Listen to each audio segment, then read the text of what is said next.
Engrandecido seja o nome de nosso Senhor Jesus Cristo.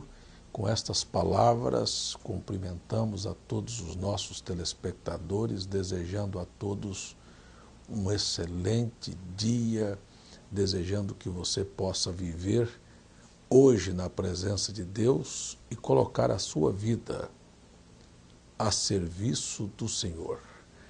Caro irmão, amigo telespectador, nós estamos agradecidos pela sua audiência, pelas cartas, pelos e-mails, pelos telefonemas, e estamos agradecidos pelos resultados que este programa produz na sua vida, na sua família, na sociedade.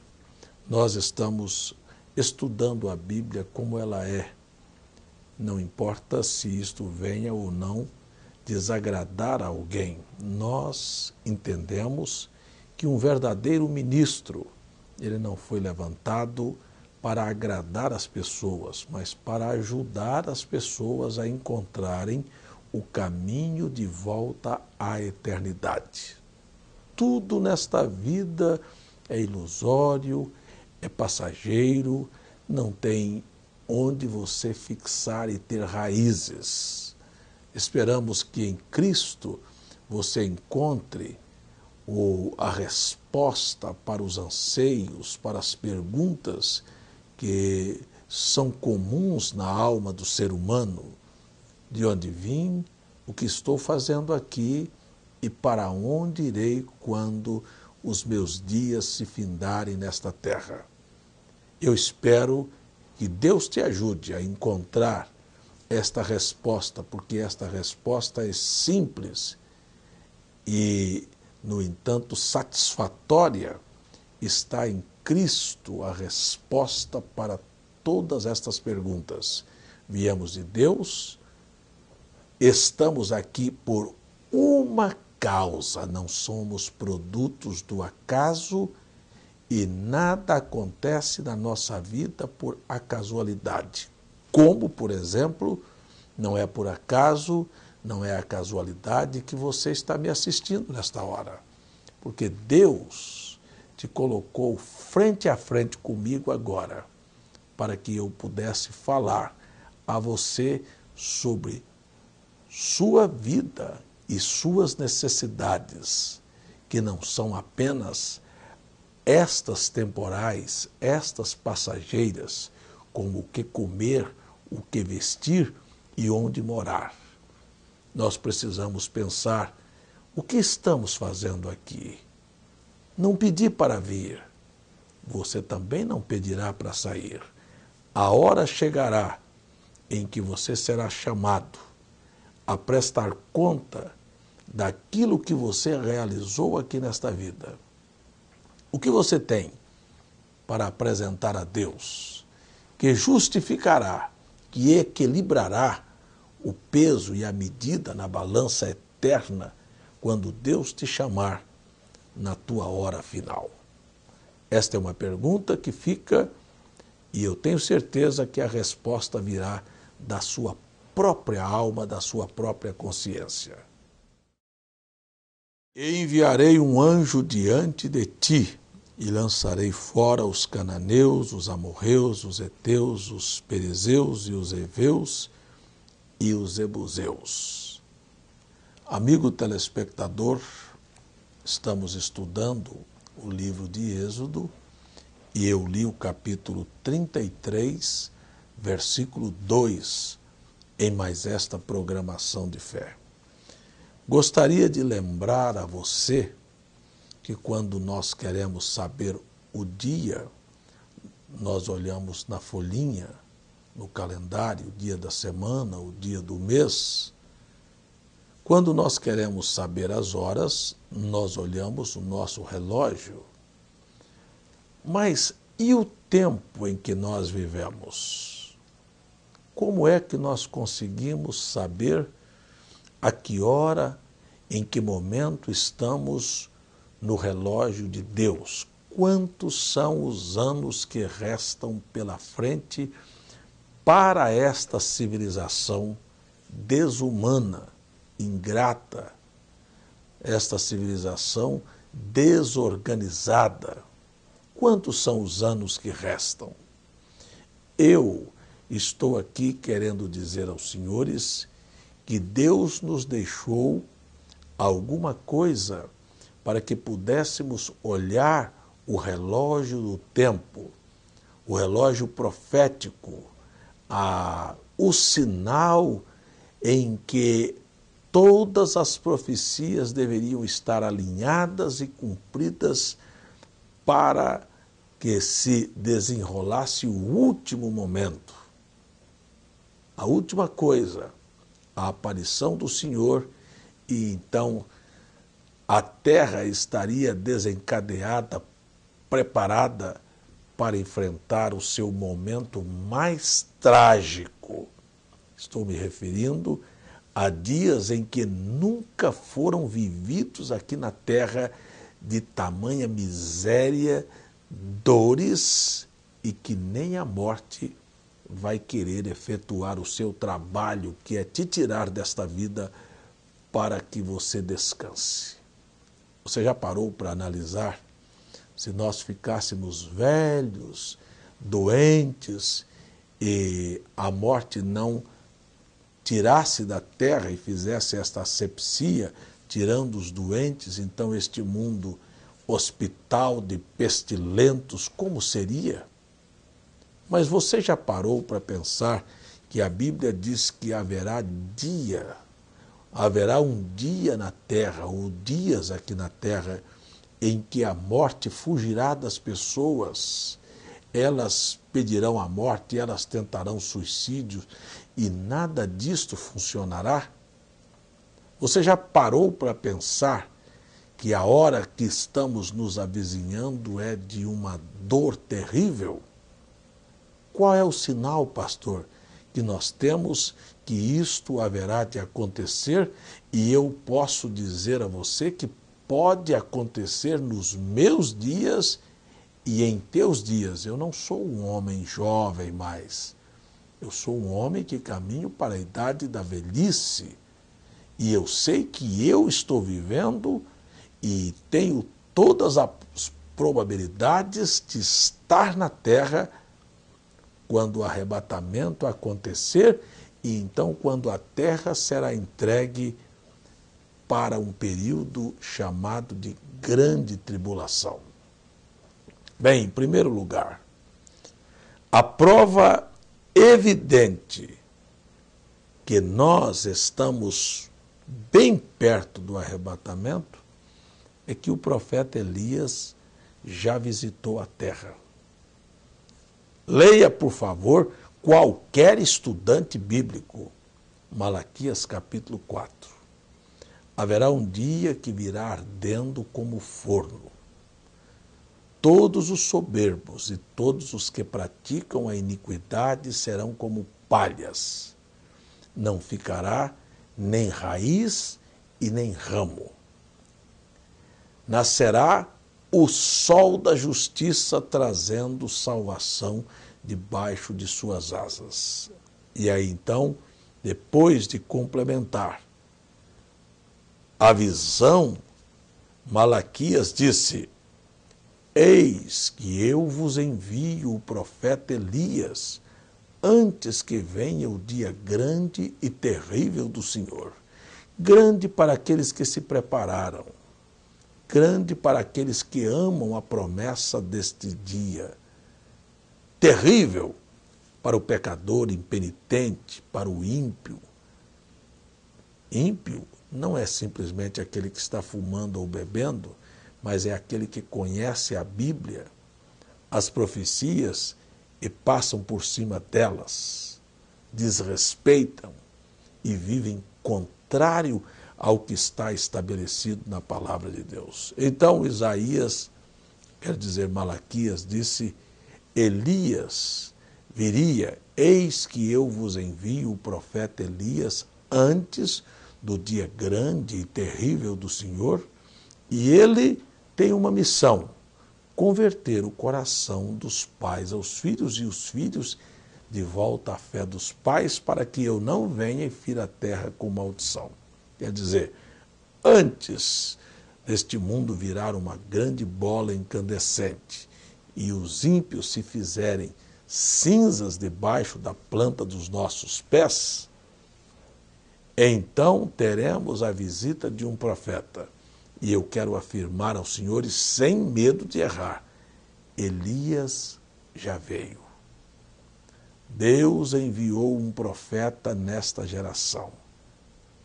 Este profeta teve um ministério recheado, marcado por vindicações sobrenaturais de que ele era o profeta Elias, conforme Malaquias capítulo 4, versos 5 e 6.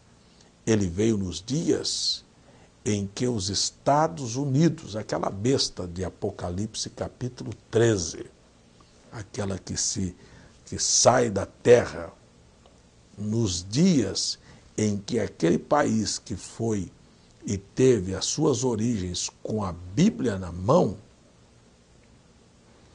teve a oportunidade de viver o seu primeiro presidente católico. Estou me referindo a John Kennedy, quando foi o primeiro presidente católico eleito pelos Estados Unidos ou nos Estados Unidos da América.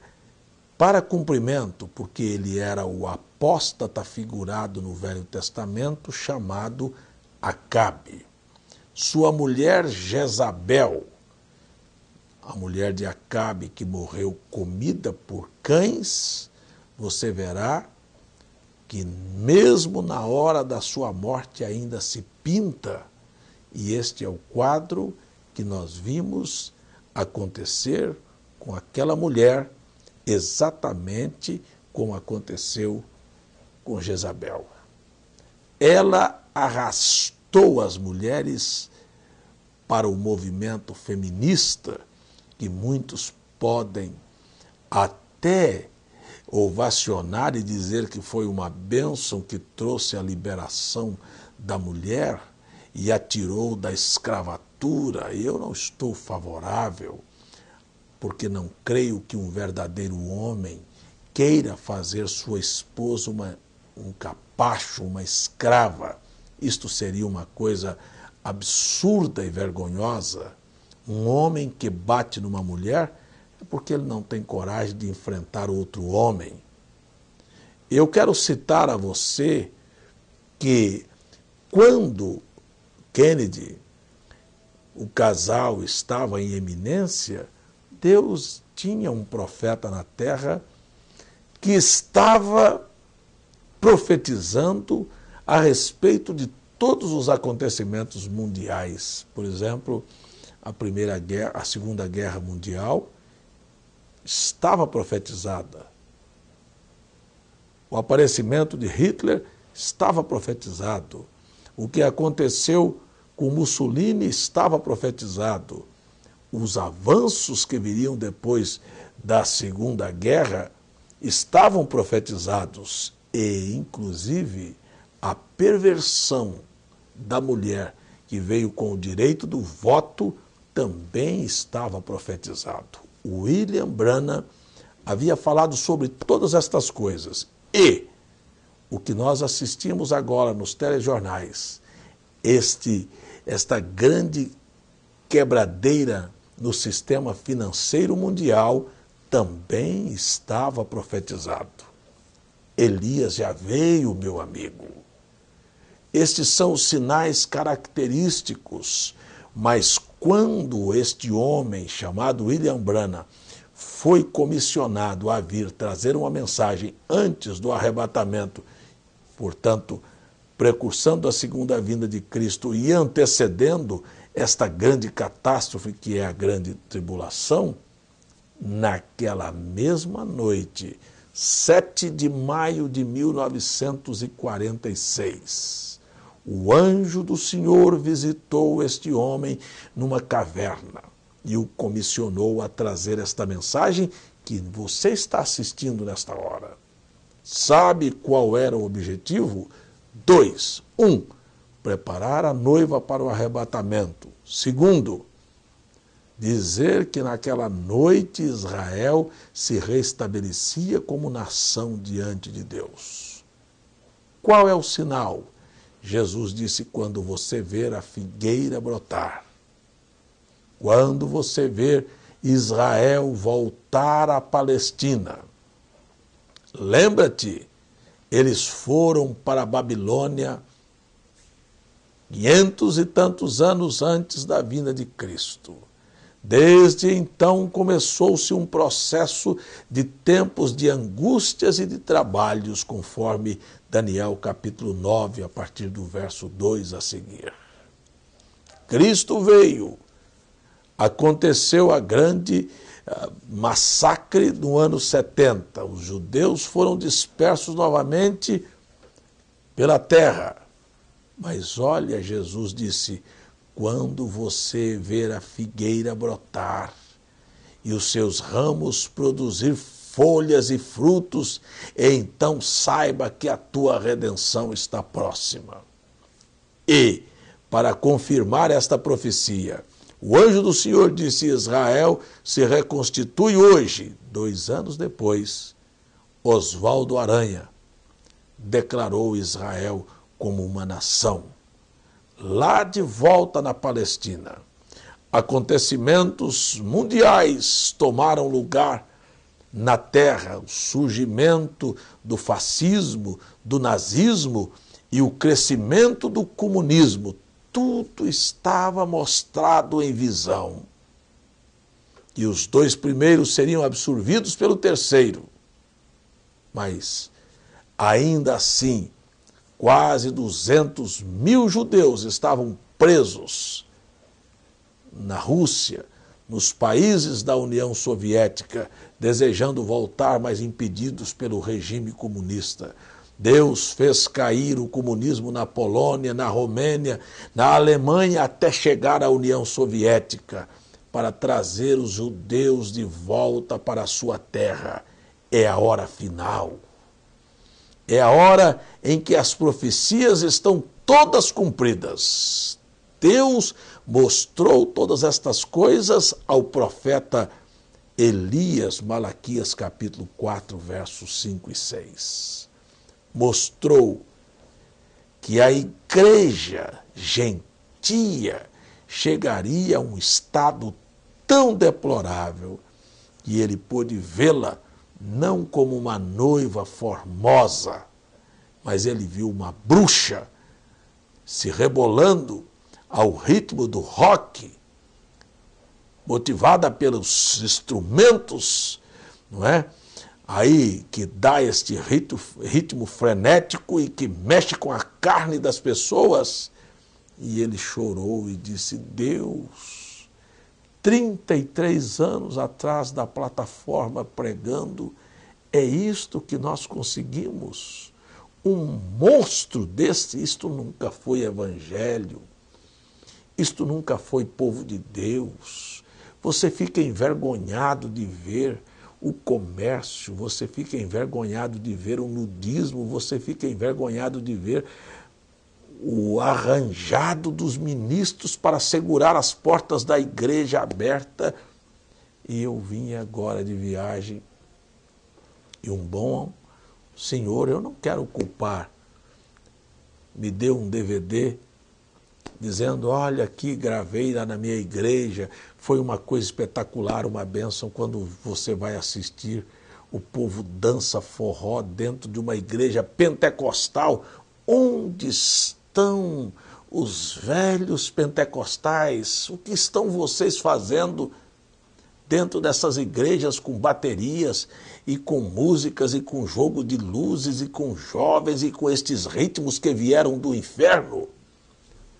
Os velhos pentecostais, Daniel Berg, Una Winger, quem sabe se torcem dentro dos seus próprios túmulos ao pensarem, quem sabe se pudessem ter a experiência de ver o que virou, o que eles lutaram para construir. A política, o nudismo, o comércio, a fofoca, o adultério, tudo isso é o que tomou conta do coração das pessoas. Meu nobre amigo, meu nobre irmão, levanta os teus olhos agora. Estava profetizado a apostasia dos últimos dias, mas está profetizado também que a noiva voltará. E ao ver aquela bruxa, quando o profeta William Branham olhou, esta bruxa representa o sistema denominacional. Deus jamais levará uma igreja mundana, suja, para a glória. Mas ao ver aquela bruxa passar, o Espírito Santo o consolou e disse: não, esta não é a noiva, esta é a igreja. A noiva é tirada de dentro da igreja. Como Israel foi tirado de dentro do Egito, uma nação saindo de dentro de outra nação, a noiva sai de todo o sistema denominacional, batista, presbiteriana, assembleia, congregacional, adventista, católicos. Escutem, por favor. Isto não será na hora da aparição, quando Jesus aparecer nas nuvens. Não. Isto é, aqueles que são eleitos e predestinados para o arrebatamento ouvirão a voz de Deus e entenderão o alarido, a proclamação de uma mensagem, darão crédito àquilo que é o assim diz o Senhor através de um profeta, abrirão seus corações, se prepararão para esta hora e então poderão enxergar com seus próprios olhos que as Escrituras têm se cumprido. Israel está de volta. O cenário mundial está preparado. O dia, a hora, o mês, o ano, o minuto, o tempo é agora. Quanto tempo resta? Israel deixou de ser pisada pelos gentios na guerra de 67. E agora? Que hora estamos vivendo? É mais tarde do que você pensa.